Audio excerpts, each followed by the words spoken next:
주시는 교만의 위험성이라는 제목으로 하나님 말씀 증거하겠습니다. 오늘도 참 늦은 시간에 기도하러 오셨는데 하나님께서 우리의 마음의 소원과 또 기도의 제목을 이루어 주실 줄을 믿습니다. 지금까지 우리가 계속해서 사사기 말씀 기드온에 대한 이야기를 보고 있습니다. 기드온이 300명의 용사를 이끌고 미디안 적군을 13만 5천 명이라고 하는 거대한 적군을 쳐서 물리쳐서 이겼습니다. 마이크 안 만지셔도 괜찮을 것 같아요. 특히 지속적으로 이렇게 무찔러서 이겼는데 미디안과의 전쟁은 전적으로 하나님과의 은혜로 하나님께서 미디안 사람들을 이기게 하셨던 거죠. 영적인 승리로 이끌게 하셨습니다. 하나님의 은혜로 치러진 영적인 전쟁이었는데 그럼에도 기드온의 역할이 중요했다는 것은 부인할 수가 없는 사실이 맞죠. 따라서 사사기 8장까지 보시면은 기드온에 대한 성경 구절을 찾아보시면 기드온에 대해서 부정적인 내용을 언급한 것이 거의 없습니다. 다 호평하고요. 기드온에 대해서 좋은 점들을 다 나열합니다. 어떤 흠잡을 만한 것들을 표시한 적이 거의 없어요. 그런데 사사기 8장 이후로부터 살펴보시게 되면 8장 이후부터 기드온에 대한 평가가 달라지는 것을 우리가 보게 됩니다. 그 전에 기드온이 진짜 맞나? 8장 이후의 성경의 묘사에 대한 것을 보면은 이전에 있었던 기드온의 모습이 정말 맞나? 이런 생각이 들 정도로 기드온이 완전히 바뀐 모습입니다. 그러니까 전쟁이 있었고요. 그 전쟁의 승리 이후에 기드온이 변질되었다라는 것을 우리가 볼 수 있는 거죠. 이런 기드온을 보면은 참 우리의 마음도 편치는 않습니다. 왜냐하면 그렇게 변할 수 있는 것이 우리의 모습이겠구나 싶기도 해서 기드온의 변질된 모습을 보는 우리의 모습도 결코 편치는 않습니다. 활용점정이라고 하는 우리의 사자성어를 아시게 될 겁니다. 어떤 뜻이죠? 용을 그리는데 맨 마지막 완성을 잘해야 된다는 뜻이죠. 맨 마지막에 눈동자까지 완벽하게 잘 그려놔야지 그 작품이 비로소 완성이 된다라는 거예요. 그러니까 뭐 어떤 일이든지 그렇죠. 어떤 일이든지 마지막 완성을 잘해야지 그 일을 끝까지 잘 완수한 것이라고 할 수가 있겠습니다. 그런데 인생도 그렇습니다. 아무리 잘 살았어도요, 인생의 마무리가 좋지 않으면 그 인생은 잘 산 인생이라고 할 수가 없습니다.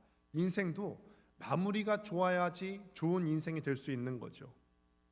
구약의 역대 왕들을 함께 살펴보시게 되면은 우리가 어떤 열왕기사가나 아니면은 역대기사가를 보시게 되면은 구약의 여러 가지 왕들에 대해서 보게 되는데 마무리까지 좋았던 왕을 우리가 보기가 쉽지는 않습니다.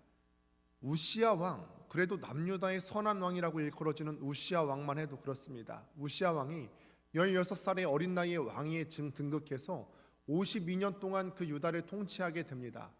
그런데 하나님께서 이 우시야 왕에 대해서 인정을 하셨어요. 그는 하나님께서 보시기에 정직했던 왕이었고 그의 내면이 깨끗했던 왕입니다. 더군다나 우시야 왕이 정치도 잘해서 그가 다스렸을 시기에 유다는 부국강병을 이뤘습니다. 부국강병을 잘 이뤘더니 사람들이 그를 떠받들기 시작하는 거예요. 야, 우시야 왕이 있었더니 하나님께서 그를 봤을 때도 정직하게 여기셨고 또 그가 정치도 잘했기 때문에 우리가 사는 동안에 어려움 없이 살게 통치를 잘하는구나. 사람들이 떠받들기 시작해요. 그런데 한번 생각해 보실까요? 이렇게 사람들이 주변에서 떠받들고 주변에서 칭찬할 때 슬그머니 들어오기 쉬운 게 있죠. 어떤 게 들어오죠? 교만이 들어와요. 교만이 들어와요. 우시야 왕도 바로 그랬습니다. 사람들이 떠받들고 그의 나라가 안정을 찾아가고 그가 세상적으로 성공적인 위치에 서게 됐을 때 그의 마음 가운데 교만이 들어오기 시작합니다. 역대하 26장 16절 말씀을 같이 한번 읽겠습니다. 시작. 그가 강성하여짐에 그의 마음이 교만하여 악을 행하여 그의 하나님 여호와께 범죄하되. 아멘. 인생을 살면서 강성해지는 것, 또 인생을 살면서 소위 말하는 성공한 자리에 올라가는 것이 어떠세요? 경험해 봤을 때 이렇게 되는 게 쉬울까요? 어려울까요? 어렵죠. 인생에서 다른 사람들이 다 떠받드는 자리, 그러니까 다른 사람들도 저 정도면 성공했지라고 인정하는 그 자리까지 올라가기는 너무너무 어려워요. 그런데 안타까운 것은 무엇이냐면, 정말 안타까운 것은 하나님의 은혜로 강성해지고 하나님의 은혜로 성공한 사람이 그 이후에 즉시로 교만이라고 하는 복병에 넘어지기가 참 쉽다라는 거예요. 하나님의 은혜로 성공했어요. 정말 성공하기가 너무나 어려운 인생인데도 하나님께서 그를 귀하게 여겨주시고 하나님께서 그를 도와주셔서 성공한 자리에 올라갔는데 그 성공한 자리에서 쉽게 교만이라는 복병을 만나게 되는 거예요. 우시아 왕 또한 그랬습니다. 하나님께서 그를 정직하게 여겨주시고 또 그가 정치를 잘해서 성공한 자리에 올라갔는데 사람들이 그를 떠받드니까 그의 마음 가운데 교만이 틈타서 제사장의 권한을 무시하고 제사장들만이 하는 제사장의 그 제단 가운데 분향하는 일을 그가 하려고 하다가 죽는 날까지 나병 환자가 되는 그런 징계를 받게 됩니다. 이게 역대하 26장 21절 말씀이죠. 우시아 왕이 죽는 날까지 나병 환자가 되었고 나병 환자가 되매 여호와의 전에서 끊어져 별궁에 살았으므로 그의 아들 요담이 왕궁을 관리하며 백성을 다스렸더라. 이 말씀을 준비하면서 제 마음 가운데 뇌리에 이 구절이 계속해서 떠도는 거예요. 우시아 왕이 죽는 날까지, 우시아 왕이 죽는 날까지. 말씀을 준비하면서 이 구절이 계속해서 뇌리에 맴돕니다. 우시아 왕이 죽는 날까지. 하나님의 말씀에 합당한 삶을 살았을 때는 하나님께서도 그를 귀하게 여겨주시고 그를 높은 자리까지 올려주셨지만 사람들이 떠받들고 그의 마음 가운데 교만해지니까 우시아 왕이 죽는 날까지 나병 환자에 걸려서 사람들도 만나지 못하고 별궁에 거하면서 그의 평생을 마무리하게 되었다라는 거예요. 우시아 왕이 죽는 날까지. 그러면서 우리는 이런 생각을 해보는 거죠. 나도 교만해지면 이렇게 될 수 있다. 죽는 날까지. 우시아 왕이 죽는 날까지. 우리가 항상 경계해야 되는 것이 스스로 우리가 교만한 자리에 위치에 올라가게 되면 우시아 왕처럼 비참한 최후를 맞을 수 있게 된다는 것 꼭 기억할 수 있게 되길 바랍니다. 그러니까 우리는 늘 우시아 왕의 최후를 생각하면서 우리의 길을 조심해야 되는 거죠. 우리 모두의 가슴 속에 이 구절을 꼭 새겨 넣으십시오. 우시아 왕의 죽는 날까지. 우리가 다른 사람으로부터 칭찬을 받게 되면요, 계속해서 많은 사람들로부터 칭찬을 받게 되면 그 사람의 인격과 상관없이, 그 사람의 성격과 상관없이 우리 마음 가운데 교만이라고 하는 것이 심겨져 있을 가능성이 매우 높습니다. 당장 눈에 띄지는 않아도요, 내 마음속 깊은 곳에, 은밀한 곳에 교만이 들어와서 잠복해 있는 거예요. 저는 제 안에도 교만이 잠복해 있는 것을 느끼고 봅니다. 이 교만은요, 우리가 조금만 방심해도 틈만 나면은 튀어나오는 거죠. 그렇게 우리가 항상 해야 되는 것이 교만을 눌러야 되는 일이에요. 튀어나오는 건 너무나 쉬운데 누르는 것은 너무나 어렵다는 사실을 우리가 다 알지 않습니까? 교만이 튀어나오는 것은 너무나 쉬워요. 내가 자랑하는 가운데 그 자랑이 내 교만이 될 수 있고요. 내가 말하는 가운데 내 교만이 튀어나올 수 있고요. 우리가 무심코 하는 행동과 말 가운데 교만이 튀어나오는 건 참 쉬운데 새벽마다 기도로 우리가 교만을 누르는 거 어렵고요.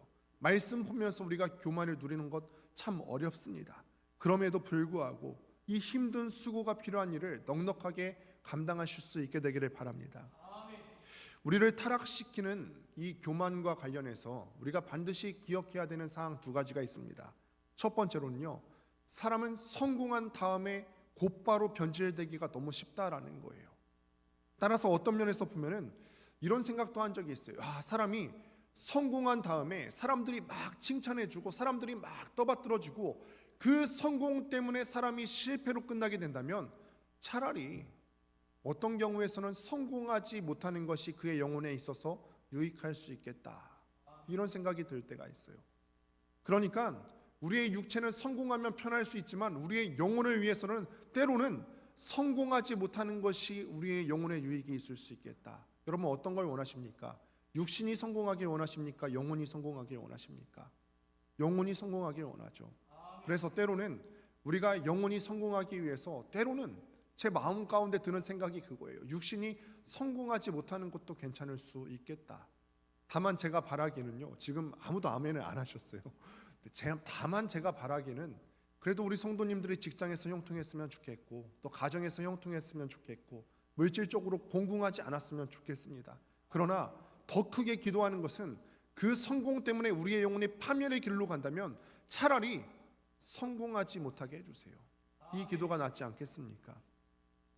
우리가 교만해져서 영적으로 황폐해지기보다 상황이 나쁘더라도 하나님 앞에서 내 영혼이 유익한 것이 훨씬 더 좋은 것이라 생각합니다. 저는 꽤 자주 그런 생각을 하게 됩니다. 저는 꽤나 자주 제가 은퇴할 때의 모습을 생각하게 됩니다. 여러분 참 우습지 않습니까? 이제 막 시작했는데 은퇴할 때, 요즘은 시작하면서 다 은퇴할 때를 생각하지 않습니까? 그런데 막연히 그려보는 거예요. 막연히 제가 그때 하나님 앞에 또 성도들 앞에 온 사람들 앞에 온전히 서 있을 수 있었으면 좋겠습니다. 제가 옥하는 목사님 이야기를 여러 번 한 적이 있습니다. 그분은 사랑의 교회를 개척하시고 또 크게 부흥시키신 그런 아주 존경받으시고 훌륭하신 목사님이십니다. 그런데 그가 참 승승장구하고 있을 때, 그러니까 사람들이 봤을 때 그의 목회가 승승장구해가는 것 같이 보였을 때 그가 결정한 것이 하나 있었죠. 그게 정년을 5년 앞두고 65세에 퇴임하신 거예요. 우리 교단에서는 만 70세까지 이제 정년을 정해두고 있는데 65세에 은퇴를 하신 거예요. 그러니까 참 그런 생각이 들었어요. 큰 교회 목사님이 그 자리를 내려놓고 나오는 것이 참 쉽지 않을 수 있겠다, 이런 생각을 해보게 됩니다. 그럼에도 그 목사님이 그렇게 은퇴하시면서 내가 이제는 교회가 젊어져야 되는데 그 속도를 따라갈 수가 없고 교회를 위해서 내가 이 자리에 머무는 것이 합당하지 못하다 하면서 온전히 일찍 내려오시는 그 모습을 보면서 후배 목회자들에게 큰 울림을 주었습니다. 요즘은 이렇게 훌륭하게 은퇴하신 목사님들을 보면 참 부럽다라는 생각이 들어요. 왜 군대 가면은 사람들이 그렇게 얘기하지 않습니까? 이병들이 제일 부러워하는 게 전역을 앞둔 병장이 그렇게 부럽다고 하지 않습니까? 저도 그런 마음인 것 같아요. 막 시작하지만 은퇴하신 목사님들 성공적으로 잘 달려오시고 하나님 앞에 사람들 앞에 떳떳하게 서 계신 그런 목사님들을 보면 참 부럽다 하는 생각이 드는 거죠. 그리고 저는 알고 있습니다. 그러기 위해서는 하나님의 큰 은혜와 영광이 임했을 때 그 하나님의 큰 은혜가 임했던 그 고점에서 교만이 틈타지 못하도록 조심해야 되는구나. 우리가 삶을 살면서 또 인생을 살며가면서 사람들에게 칭찬받을 때가 있을 겁니다. 우리가 또 사역자로서도, 우리 부교육자들도 있지만 사역자로서도 사역하다 보면 사람들에게 칭찬받는 자리가 있을 텐데 그 하나님의 영광과 은혜가 임했을 때 그 자리를 정말 조심해야 되겠구나, 그런 생각을 해보게 됩니다. 사탄은 우리가 주님께 은혜 받는 것을 가장 경계하고 호시탐탐 우리가 은혜 받을 때를 기다립니다. 그리고 우리가 주님께 은혜 받았을 때 사탄은 우리가 그 고점에 있을 때를 놓치지 않고 우리에게 교만을 심어주지요. 따라서 사람은 스스로 내가 이 정도면 성령 충만한데 지금 내 영적인 상태가 좋은 것 같아, 내가 성령 충만하다고 느낄 때수록 교만해지기 쉬운 시기임을 기억했으면 좋겠습니다. 그러니까 선줄로 생각한 자는 넘어질까 조심하라, 이 말씀을 우리 마음 가운데 새겼으면 좋겠습니다. 내가 성령 충만하다고 생각했을 때 그때가 사단이 틈타기 쉬운 때임을 우리가 기억했으면 좋겠습니다. 두 번째로 우리가 기억해야 될 것은 교만으로 인해서 찾아오는 변질은 큰 것 아니고요, 아주 작은 거에서부터 무너지기 시작하더라는 거예요. 기드온이 미디안 군대를 무찌르고 이스라엘 진영으로 돌아오니까 온 이스라엘 사람들이 다 환영하는 거죠. 다 열광하면서 그 전쟁 영웅에게 매달리면서 기드온이 먼저 그렇게 요청한 게 아니에요. 내가 이렇게 공적을 세웠으니까 너희들을 다스리는 왕으로 세워달라, 기드온이 요청한 게 아니라 온 이스라엘 사람들이 다 몰려와서 너와 네 아들이 우리를 다스릴 수 있게 해달라, 다스려 주세요, 먼저 요청합니다. 그때 기드온이 아주 단호하게 거절하죠. 자신을 우상처럼 떠받들어서는 안 되고 우리나라에서는 하나님이 계시지 않냐, 내가 하나님의 자리에 앉을 수 없다 하면서 아주 단호하게 거절하는 모습을 오늘 말씀을 통해서 봅니다. 우리는 이 장면을 통해서 기드온이 참 겸손하고 기드온의 영성에 대해서 볼 수가 있습니다. 그런데 두 개의 물이 그 댐이 어디서부터 무너지느냐, 아주 작은 곳에서부터 무너지는 걸 볼 수 있는데 24절 말씀을 같이 한번 보도록 하겠습니다. 함께 읽습니다. 시작. 또 그들에게 이르되 내가 너희에게 요청할 일이 있으니 너희는 각기 탈취한 귀고리를 내게 줄지니라 하였으니 이는 그들이 이스마엘 사람들이므로 금고리가 있었음이라. 아멘. 기드온이요, 지금 이스라엘 사람들에게 그렇게 요청하는 거예요. 왕은 됐고 탈취한 것들 중에서 약간의 금을 나에게 좀 주라. 여러분 한번 생각해 보십시오. 지금 왕으로 추앙하려는 것을 거절한 전쟁 영웅이 금을 조금 달라고 한 게 그게 뭐 그렇게 크게 흠이 되겠습니까? 어떠세요, 여러분? 전쟁 영웅이 개선장구처럼 돌아왔어요. 그런데 우리 거 있는 것도 내어주는 것도 아니라 전리품 중에서 약간의 금을 취해서 기드온이 달라고 한다면 주시겠어요? 안 주시겠어요? 주지요. 왕으로도 삼으려고 했던걸요. 아마 이스라엘 사람들 중에 그 누구도 야 기드온이 저거를 가져가려고 하네 이렇게 흠잡으려고 했던 사람도 없으려니와 벌써 기드온이 타락했구나 이렇게 생각하는 사람도 없었을 거예요. 약간인걸요. 왕으로 추앙하려는 것도 거절하고 금 조금 달라고 하는 걸요. 기드온 또한 아마 이 정도는 괜찮을 거다라고 생각했을 겁니다. 그런데 그 다음에 나오는 27절 말씀을 보니까 놀라운 일이 벌어집니다. 27절 말씀도 같이 한번 읽습니다. 시작. 기드온이 그 금으로 에봇 하나를 만들어 자기의 성읍 오브라에 두었더니 온 이스라엘이 그것을 음란하게 위함으로 그것이 기드온과 그의 집에 올무가 되니라. 그것이 그의 집에 올무가 되니라. 올무의 사전적 정의에는 두 가지가 있죠. 하나는 새나 짐승 같은 것을 잡기 위한 올가미 이런 것을 의미하는 사전적인 정의가 있고 또 하나는 누군가를 어떤 목적을 갖고 의도적으로 유혹하고 꿰매 빠뜨리려는 그런 목적 이거를 올무가 된다라고 했을 때 그런 표현을 쓰게 됩니다. 그런데 이 기드온에게 올무를 건 교묘한 존재가 누구죠? 기드온에게 올무를 누가 걸었을까요? 사탄이 걸었죠. 사탄이 건 거예요. 이 말씀이 우리에게 두려운 거죠. 사탄이 여러분들을 넘어뜨리러 갈 때에는 큰 것 갖고 넘어가지 않습니다. 큰 것 갖고 노골적으로 다가오는 일은 별로 없어요. 사탄은 우리보다 똑똑하죠.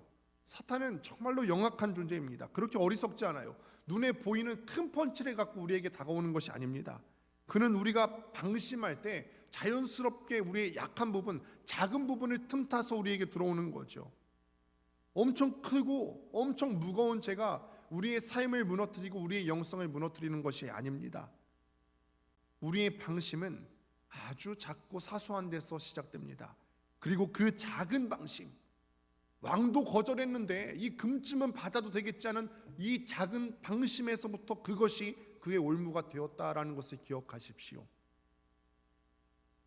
그 작은 방식이 올무가 되어서요 내 삶도 무너뜨릴 수 있고 이 작은 방식이 올무가 되어서 내 가정을 무너뜨릴 수 있게 된다라는 거예요. 가정이 깨진다는 것은요 단지 어떤 큰 사건 때문에 그런 것이 아니라 배우자에게 무례하게 하는 것, 무례하게 말하는 것 이런 작고 사소한 것이 문제의 원인이 되는 것을 우리가 보지 않습니까? 이 작은 방심이 사탄의 올무라는 것을 우리가 깨어서 기억했으면 좋겠습니다. 그러니 이것이 정말 사탄이 우리를 유혹하는 거라고 깨닫게 될 때에는 우리가 계속 되뇌이십시오. 이거는 사탄이 우리를 속이는 거다. 우리가 이 올무를 피해야 된다. 사탄은 아주 작은 거에서부터 우리를 방심하게 만들고 우리를 무너뜨리려고 하는데 사탄은 속이는 자다. 속지 말자. 우리의 입으로 항상 고백하시고 올무에 걸리지 않을 수 있게 되길 바랍니다. 지금 내가 방심하고 있는 게 어떤 것이 있습니까? 여러분 지금 어떤 면에서 방심하고 계십니까? 시간, 이거 조금 정도는 내가 기도하지 않아도 괜찮겠지. 내 몸이 피곤한 게 먼저인데 피곤한 거 먼저 해결하고 기도해도 되겠지. 작게 방심하고 계신 거 아니에요? 이거 예물 드려야 되는 부분이 있는데 하나님 앞에 10의 1조를 구분해서 드려야 되는데 이번 한 번은 안 드려도 되겠지. 작은 데서 방심하고 계시진 않으세요? 내 시간과 물질을 바치고 내가 하나님 앞에 헌신하는 거 이것까지는 안 해도 되겠지.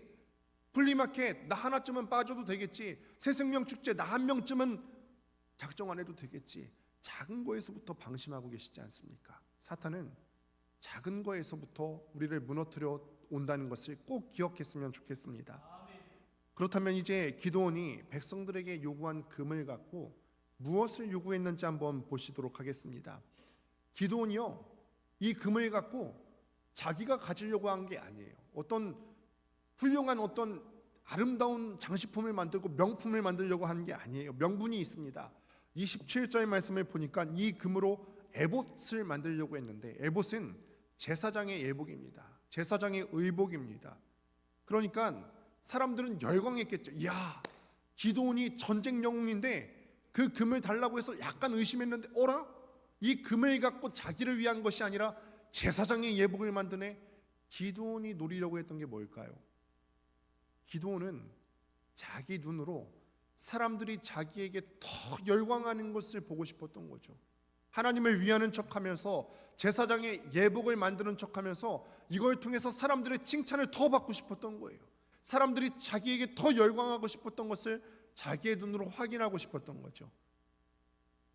그런데 사실 여러분 생각해 보시면 하나님께서는요, 애복과 비교할 수 없는, 제사장의 의복과 비교할 수 없는 놀라운 의복을 이미 기드온에게 입혀주신 적이 있으십니다. 사사기 6장 34절을 같이 한번 보도록 하겠습니다. 함께 읽습니다. 시작. 여호와의 영이 기드온에게 임하시니 기드온이 나팔을 불매 아비에셀이 그의 뒤를 따라 부름을 받으니라. 아멘. 여호와의 영이 기드온에게 임하시니, 이 말 뜻을 원어에 더 가깝게 번역을 하게 된다면 여호와의 신이 기드온을 옷 입히셨다. 우리가 성령을 받는다고 하는 건 성령의 두루마기를 입는다는 형태로 쓰여지게 됩니다. 성령을 옷 입었다는 거예요.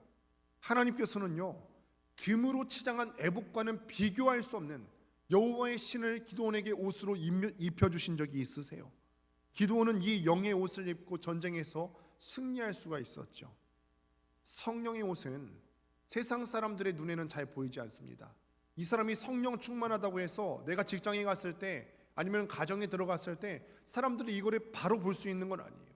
교인들조차도 저 사람이 성령 충만한 옷을 입었을 때 분별하기가 어렵습니다. 눈에 보이지 않기 때문에 그렇죠.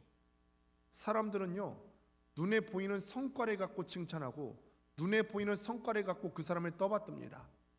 그런데 이런 가시적인 것만 갖고 평가하는 칭찬을 자꾸 듣다 보면요, 사람의 심리가 이거를 점점점 확인하고 싶어져요. 그래서 성령께서 나에게 입혀주신 이미 우리에게 충분한 그 옷이 있음에도 불구하고 이거는 별로 소중하게 여기지 않고 금으로 치장한 예복을 마련하고 싶은 충동이 우리에게 드는 거죠. 성령 충만한 것 참 좋은 것 알고 있습니다만 이 눈에 보이지 않는 성령 충만한 옷 갖고는 다른 사람들이 볼 수도 없고 사람들이 이걸 보고 칭찬하지도 않으니까 나는 사람들이 보이는 가시적인 것을 입고 싶어하는 충동이 우리 가운데 생기는 거죠. 이게 변질입니다.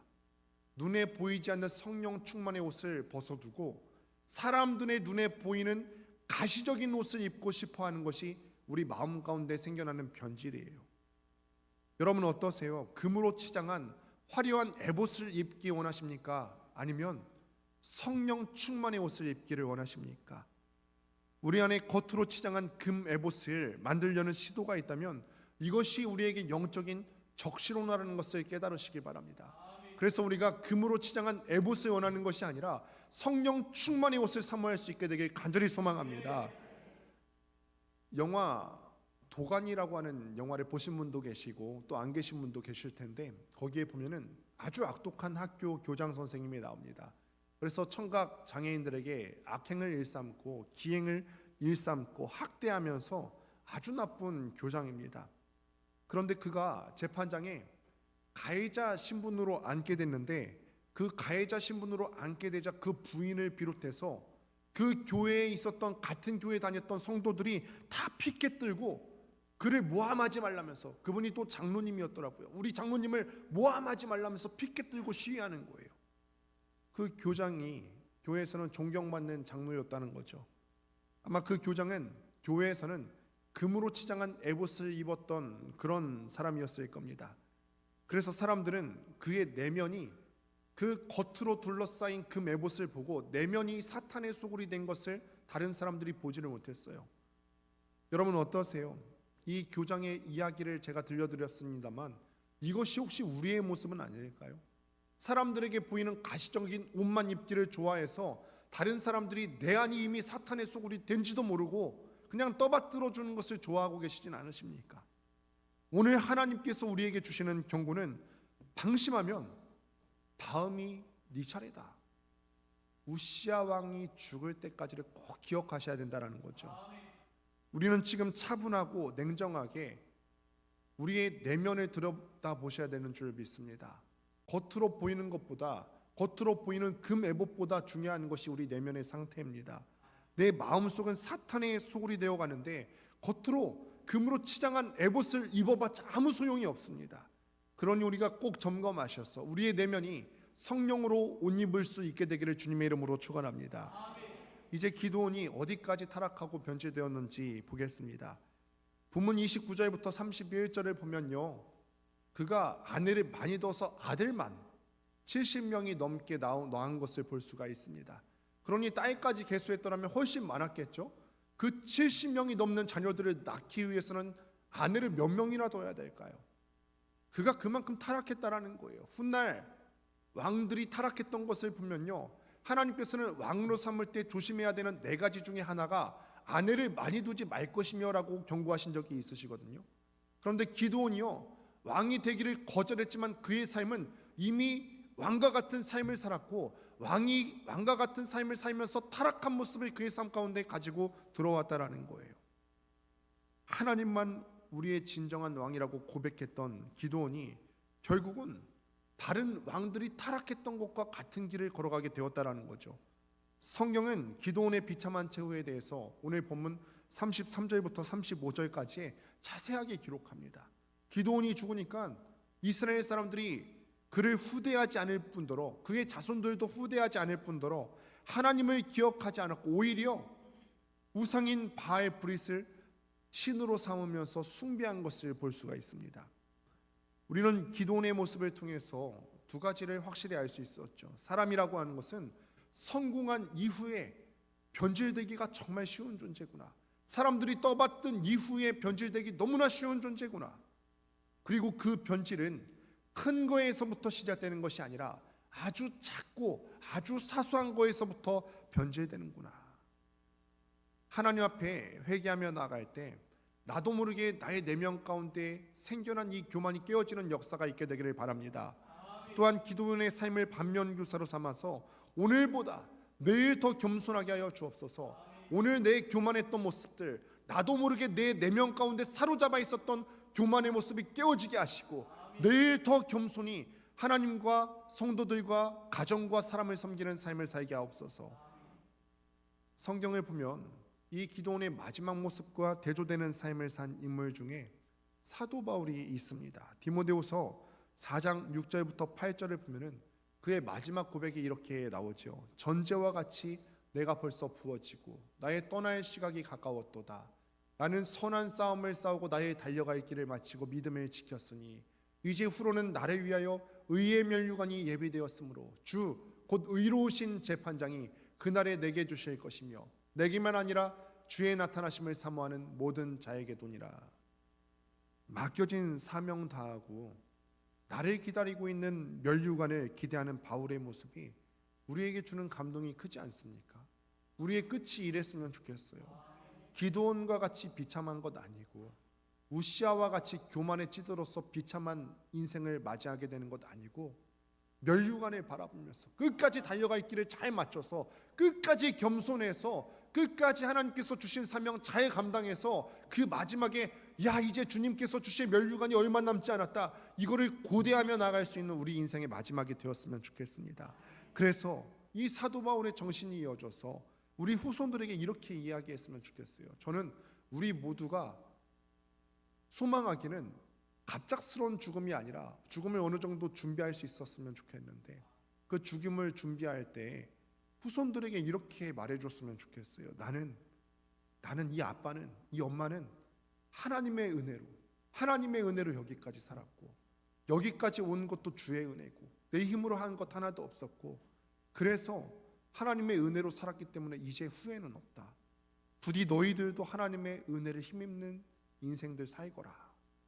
우리가 선대로서 이렇게 유언을 남기고 마지막 말을 남길 수 있는 마지막이 있었으면 좋겠습니다. 말씀을 맺습니다. 사람은 성공한 뒤에 교만해지기가 너무 쉽습니다. 그리고 그 교만은 큰 거에서부터 시작되는 것 아니고 아주 사소한 거에서, 아주 사소한 시간 들이지 못하는 거, 아주 사소한 물질을 하나님 앞에 올려드리지 못하는 거, 정말 작은 것 방심하는 거에서부터 우리의 교만이 시작된다는 것을 보게 됩니다. 겉으로 보이는 자리에 가시적인 것에 안주하지 마시고 나의 내면을 꼼꼼히 살펴보십시오. 금으로 만든 애복 입으려고 하시지 마시고 성령으로 옷 입으시기를 사모하시기를 바랍니다. 그리고 우리 안에 있는 무심코 자리 잡은 교만을 뿌리 뽑으십시오. 이런 은혜를 구하려면요, 예수 그리스도의 십자가 능력이 필요합니다. 겸손을 구하는 것도 우리의 능력으로 할 수가 없죠. 예수 그리스도의 십자가 능력을 구하면서 우리의 겸손으로 힘입으며 사는 인생들 되시기를 주님의 이름으로 축원합니다. 기도하겠습니다.